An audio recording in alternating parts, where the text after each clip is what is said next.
नमस्कार दर्शकों, आज की वीडियो में कबीर साहिब जी की काल से हुई वार्ता के विषय में जानेंगे। किस तरह से काल कबीर साहिब जी के सामने नतमस्तक हुआ और उनकी शक्ति को देखकर पाताल लोक में जाकर गिरा। उसके बाद उसने चापलूसी करते हुए कुछ वचन मांगे कि सतयुग त्रेता द्वापर में थोड़े जीव आत्मा ले जाना, कलयुग में जितने चाहे उतनी आत्माओं को लेकर चले जाना। अन्य और भी काफी वचन मांगे जिनको परमेश्वर ने तथास्तु कर दिया था। आइए देखते हैं संत रामपाल जी महाराज जी के द्वारा कबीर परमेश्वर जी की काल के साथ हुई वार्ता। परमात्मा ने उनको सबको ये ज्ञान दिया, समझाने की चेष्टा की, तो तब तो वो सभी कह रहे हैं कि हे प्रभु हमें बचा लो, हमसे भूल बन गई। तो परमात्मा ने कहा कि जब तुम जाए धरो जग देहा, तब तुम करना मम सत शब्द स्नेहा। तो अब ये ज्ञान परमात्मा की दया से ये प्रकाशित हुआ है। तो उस समय परमात्मा ने कहा कि तुम जिसको निराकार बताते थे, जिसको तुम परमात्मा मानते हो, वो भगवान नहीं है, वो तुम्हारा शत्रु है, तुम्हारा काल है। और उसने अपने तीनों पुत्रों से, रजगुण ब्रह्मा जी उसका पुत्र है, तमगुण शिव जी उसका पुत्र है, सतगुण विष्णु उसका पुत्र है, इन तीनों पुत्रों से तुम्हारे को जन्म मृत्यु और संहार के इस झंझट में बाई फोर्स रखवा रखे। इसको 1 लाख मानव शरीरधारी प्राणियों का आहार करना होता है, और तुम यहाँ बैठे हो 1 लाख यहाँ भूने जा रहे हो। अब मेरी कृपा से ये जलन तुम्हें महसूस नहीं हो रही। जब उनको ये पता चला कि सचमुच ये परम शक्ति है, परमात्मा को पता था कि इनके मन में भ्रम ना रह जाए। परमेश्वर ने कहा कि देखो वो आ रहा है तुम्हारा ये भगवान, जो गीता जी अध्याय नंबर 7 के श्लोक नंबर 24 और 25 में कहता है कि मैं कभी किसी के समक्ष नहीं होता, ये मेरा अविनाशी घटिया अनुत्तम नियम है। मैं कभी अपने वास्तविक रूप में किसी के सामने नहीं आता, और ये मूर्ख जन समुदाय मुझे व्यक्ति रूप में आया मानते हैं, मुझे कृष्ण मान रहे हैं। I am not Krishna. Krishna ji तो ये शब्द नहीं कह सकता कि मैं व्यक्ति रूप में नहीं हूं, तो सामने व्यक्ति रूप में खड़े थे। वो काल कहता है, यो गीता ज्ञानदाता कहता मैं अपनी योग माया से छुपा रहता हूँ कि सबके समक्ष नहीं होता, और ये मूर्ख जन समुदाय मुझे ये मनुष्य मान रहे हैं, कृष्ण मान रहे हैं। तो वो ऐसे छुपा रहता है। अव्यक्त किसे कहते हैं? जैसे सूर्य के सामने बादल छा जाएं, सूर्य विद्यमान है लेकिन हमें दृष्टिगोचर नहीं हो रहा, वो अव्यक्त है, हमसे अव्यक्त है, प्रोक्ष है। ऐसे ही ये काल कहता मैं अपनी योग माया से छुपा रहता हूँ। अब परमात्मा के सामने उसकी योग माया हट गई, वो कति नग्न हो गया सामने। तब परमात्मा ने कहा कि देखो वो है तुम्हारा भगवान। यहाँ उनका ओछा माथा, इतना माथा उसका बिल्कुल, और विकराल सा चेहरा है, और काला माथा उसका, कहने लगा वो आने लग रहा है, लंबे लंबे दांत उसके। ये है तुम्हारा भगवान, ये ज्योति निरंजन, जिसको तुम ब्रह्म ब्रह्म कह करके या महिमा गाते थे। अब देखा सबने, सबकी गिगी बंद की। तब परमात्मा ने कहा कि उठो, ऐसे हाथ किया कि जाओ तुम यहाँ से। अब वहाँ से वो उड़ गए सारे आकाश में, और चले गए कहाँ? धर्मराज के दरबार में। यहाँ न्यायाधीश बना रखा है इस काल ने अपना एक, कि जैसे कर्म करेगा वैसा फल मिलेगा। वो कर्म तो अभी अलग भोगने पड़ेंगे उनको। अपने आत्माओं, अब उस काल ने, ज्योत निरंजन ने देखा कि ये जोग जीत कैसे आ गया यहाँ पर, क्योंकि सतलोक में जब इस काल ने दुर्गा के साथ दुर्व्यवहार किया था, और दुर्गा इस पर आसक्त हुई थी, और हम सभी भी इस काल पर आसक्त हुए थे, जिस कारण से परमात्मा ने अपने हृदय से उतार दिया था। और इसने मांगा था हमारे को, परमात्मा ने हमारी इच्छा से, हमने स्वयं इसके साथ काल के साथ आने की प्रबल इच्छा व्यक्त की थी। और श्री दुर्गा के शरीर में हम सभी को बीज रूप में फीड कर दिया था, और दुर्गा को एक स्त्री रूप दे दिया था दुर्गा वाली आत्मा को। तो तब इसने सतलोक में दुर्गा के साथ दुर्व्यवहार करना चाहा था और दुर्गा को परमेश्वर ने कहा था कि बेटी तेरे को मैंने वचन शक्ति दे दी है और वचन से जितने भी जीव तू कहेगी उतने ही उत्पन्न हो जाएंगे। वचन से कह देना 1000 नर 1000 मादा, इतना कहते ही सभी उत्पन्न हो जाएंगे।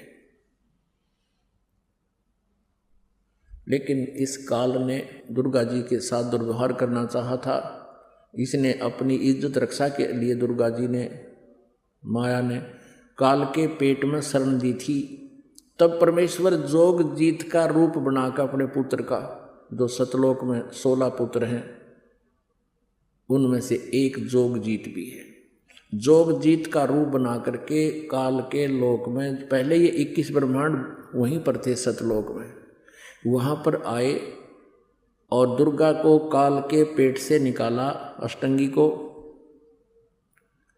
और इन दोनों को 21 ब्रह्मांड समेत जो काल ने तप करके भगवान से प्राप्त किए थे 21 ब्रह्मांड, इन 21 ब्रह्मांडों समेत परमेश्वर ने जोग जीत रूप में प्रकट होकर के वहाँ से निकाल दिया था कि तुम यहाँ से चले जाओ।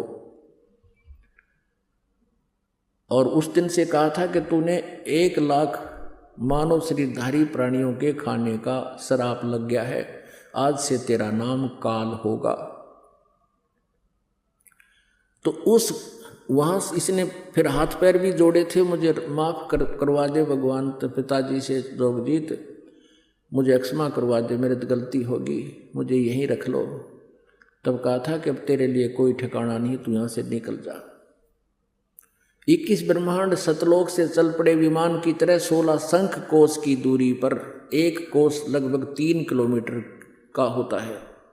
16 शंख कोश, नील पद्म शंख, इतनी दूरी पर आकर के ये ब्रह्मांड 21 यहाँ पर चक्कर काटने लगे प्रभु की वचन शक्ति थे। तो काल ने देखा कि जोग जीत आज मेरी जो डायरेक्शन में आ गया, अब एकदम भयंकर हो गया। जोग जीत जी के रूप में परमात्मा को देखकर, कबीर देव जी को देखकर, सतपुरुष को देखकर वो पहचान नहीं सका मंदबुद्धि। उसने अपनी सोच से सोचा कि जोग जीत को हो सकता है परमेश्वर ने, पिताजी ने भेजा हो, और उधर से उसका दुख भी, प्रतिशोध लेने का भी अंदर प्रेरणा जबरदस्त थी कि इसको आज समारूंगा मैं, आज इसने गढ़ूंगा, कुटूंगा, इसकी देही तोड़ूंगा। इसने मेरे को वहां से निकाला था, यो कैसे आ गया मेरे लोक में। इस उद्देश्य से विकराल रूप धारण करके कहने लगा, जोगजीत पहले तो मुझे परमात्मा का कोई तू संदेश लेकर आया तो वो बता दे, क्या आज्ञा है उनकी। और जोगजीत आज तुझे मैं छोड़ूंगा नहीं, तूने मेरे साथ वहाँ बहुत बदसलूक किया था, मैंने तुझसे प्रार्थना की थी और तूने मुझे वहाँ रहने नहीं दिया था, आज तू कैसे आ गया मेरे लोक में। पुण्यात्माओं, यहाँ 21 ब्रह्मांड में इसी वृत्ति है हम सबकी। अब परमेश्वर ने कहा जोगजीत रूप में, मैं परमात्मा ने भेजा हूँ और तूने इन प्यारी आत्माओं की क्या दुर्गति कर रखी है। कोई गधा बना रखा है, कोई कुत्ता, कोई कुतिया, किसी की टांग टूट गई, किसी की आंख फूट गई, किसी का बेटा मर गया, किसी की बेटी मर गई, हाहाकार मचा हुआ है, तुझे दया नहीं आई। और ये तपस्या पर भून रहा है, ये हाहाकार मचाई, तब परमात्मा ने मुझे भेजा है। और क्या आदेश दिया सुन ले, नीचे जाऊंगा मैं तेरे 21 ब्रह्मांडों में, पृथ्वी लोक पर जाऊंगा और स्वर्ग आदि में जाऊंगा, सब जीवों को बताऊंगा कि ये भगवान नहीं है, जो साधना तुम कर रहे हो ये गलत कर रहे हो। वो असली मंत्र मुझे दे रखा परमात्मा ने, उस मंत्र को बता के आऊँगा और ये आध्यात्मिक ज्ञान, तत्व ज्ञान सुना कर आऊँगा, सबको तेरी पोल पाड़ूंगा। तूने ऐसा जुल्म कर दिया, सबको मिसगाइड कर रखा है। अब काल ने सोचा ये तो मेरा नाश करेगा, एकदम कहते हैं विकराल रूप धारण करके धर्मदास जी को परमात्मा बता रहे हैं कबीर जी कि मुझे मारने के उद्देश्य से इसने एकदम मेरे ऊपर झपट्टा मारना चाहा। तो धर्मदास परमेश्वर जी कहते हैं मैंने सतनाम का श्वास उश्वास से सिमरन शुरू कर दिया। पुण्यात्माओं, ये जो दाव हैं परमेश्वर ने धर्मदास जी के माध्यम से आप जी को भी आगाह किया है कि ऐसे कभी आप पर कोई आपदा या काल का कोई दूत, प्रेत, पितर, भूत, भैरव, कोई किसी प्रकार का देवी देवता भी आपको सताने की चेष्टा करे, सतनाम का सुमन एक बार हृदय से शुरू कर देना, वो खोजा ना पावे, आसपास भी नहीं मिलेगा आपको। इतनी पावर है परमात्मा के इस मंत्र में। लेकिन जो सच्ची विधि से लगा हुआ है और मर्यादा में रहकर उसका सेवन कर रहा है। कबीर जी ने बताया धर्मदास जी को कि धर्मदास, मैंने जो सतनाम का सुमन किया, 2 अक्षर का है सतनाम। ये अनाड़ी संत, ये कबीर पंथी, राधा स्वामी, धन धन सतगुरु वाले गाटा जोड़ रहे सतनाम, इन्होंने सत्यनाम का नाम भी रखी है। ये 2 अक्षर का नाम है, इसमें एक ओम अक्षर है, एक वो तत्व, वो सांकेतिक है। ये 2 अक्षर का मिलकर सतनाम बनता है। और तीसरा सत्य, वो सार नाम है। सतनाम का सुमन करते ही कहते हैं उस काल की नहीं पार बसाई, ऐसे गिर गया जमीन पर जैसे पक्षी की पंख कट जाते हैं, वो उड़ नहीं सकता, पड़ा पड़ा तड़फ रहा होता है। यहाँ तक लिखा है कबीर सागर में कि वो इतना भयभीत हो गया इस मंत्र के प्रभाव से कि वो पाताल लोक में भाज गया, दौड़ गया। कहाँ तो टॉप मोस्ट प्लेस पर अपने निज स्थान में ब्रह्मलोक में था। इसने ब्रह्मलोक भी 2 स्थान पर बना रखा है। एक 21वें ब्रह्मांड में इसका अपना ब्रह्म स्थान है, खुद अपना निजी स्थान है। एक इसने ब्रह्मलोक प्रत्येक ब्रह्मांड में बना रखे है। तो ये उस समय ये सबसे ऊपर वाले 21वें ब्रह्मांड में विराजमान था, वहां से पाताल लोक सबसे नीचे के लोक में भाज गया, छुप गया। परमात्मा तक कहाँ जाएगा? वो परमेश्वरी वहां पहुंच गए, हाथ जोड़े, पैर पकड़े, चरण छू दिए, मैंने माफ कर दियो जोगजीत, मैं तो आपको भगवान जैसा मानता हूँ, मेरे से गलती होगी, वे तो अक्षमाई किया करते हैं, बच्चे तो गलतियाँ करते हैं। तो परमात्मा बोले खड़ा हो, यहाँ सबके सामने नहीं, चल वही बात करेंगे। वो फिर ले आए उसको ऊपर, फिर वहाँ वार्ता हुई। अब उस काल ने सोचा कि ये तेरी पावर, तेरी अपनी पावर से, शक्ति से तो इस बात बने को नहीं। तो उसने चापलूसी का मार्ग अपनाया, पैर पकड़े, हाथ जोड़े, तू मेरा बड़ा भाई, मैं तेरा छोटा भाई। क्योंकि जोगजीत वहाँ परमात्मा का पुत्र है और बाद में, सबसे बाद में अंडे से उत्पत्ति परमेश्वर ने की थी इस ज्योति निरंजन की। तो कहता है तू मेरा बड़ा भाई, मैं तेरा छोटा भाई। मैं तो आपको परमात्मा पिता के समान मानता हूँ और आपको परमात्मा ने पावर देकर भेजी है, जैसा कि आप कह रहे थे। आप जैसे उचित समझो चले जाना, लेकिन मेरी कुछ प्रार्थना स्वीकार करो और वचनबद्ध होकर सुनो। अब परमेश्वर ने कहा कि ठीक है, वचनबद्ध हो गया। बोल क्या मांगता भिखारी? तब उसने कहा कि 3 युगों में जीव थोड़े ले जाना, सतयुग, त्रेता, द्वापर में। आप कहो ना नीचे जाएंगे, सारा ज्ञान बताऊंगा और फिर सतनाम यानी सही ज्ञान दे करके, नाम बता करके जीवों को सतलोक भेजूंगा। तो 3 युगों में जीव थोड़े ले जाना। मुझे श्राप लगा हुआ है 1 लाख मानव शरीरधारी जीवों के खाने का है, तो मेरी भूख कैसे मिटेगी? और 4था युग जब कलयुग आवे, तब तब शरण जीव बहु जावे। ऐसा वचन हर मोय दीजे, तब तुम गमन संसार ही कीजिए। मुझे ये वचन दे दो कि 4थे युग में कितने ले जाना। और एक और प्रार्थना है कि जो तुम्हारे ज्ञान को स्वीकार करे वो आपका, और जो हमारे अज्ञान के ऊपर आधारित रहे वो हमारा रहे, वो मेरे ही मुख में आवे, उसको आप ना डिस्टर्ब ना करना। ज्ञान आधार से ले जाना। और जो हंसा तुम रहे गुण गावे, ताकि निकट काल नहीं आवे। ऐसे उसने कई प्रार्थनाएं की और परमात्मा ने जोगजीत रूप में तथा अस्तु कह दिया। जब उसको ये हो गया कि सारी डिमांड मान ली, वचनबद्ध हो गए, मान ली, फिर कहने लगा, फिर अपना वो स्वरूप दिखा दिया। पुण्यात्मा, यहाँ सभी की आदत है, स्वभाव भरा हुआ है, यथा राजा तथा प्रजा, क्योंकि 21 ब्रह्मांड का राजा ये ज्योति निरंजन है। उसी वाला स्वभाव हम सब में है। पहले तो उसने बल प्रयोग करके देखा, जब बल से बात नहीं बनी तो फिर छल प्रयोग करके देखा। अब छल से वो सोच रहा था मैं सफल हो गया।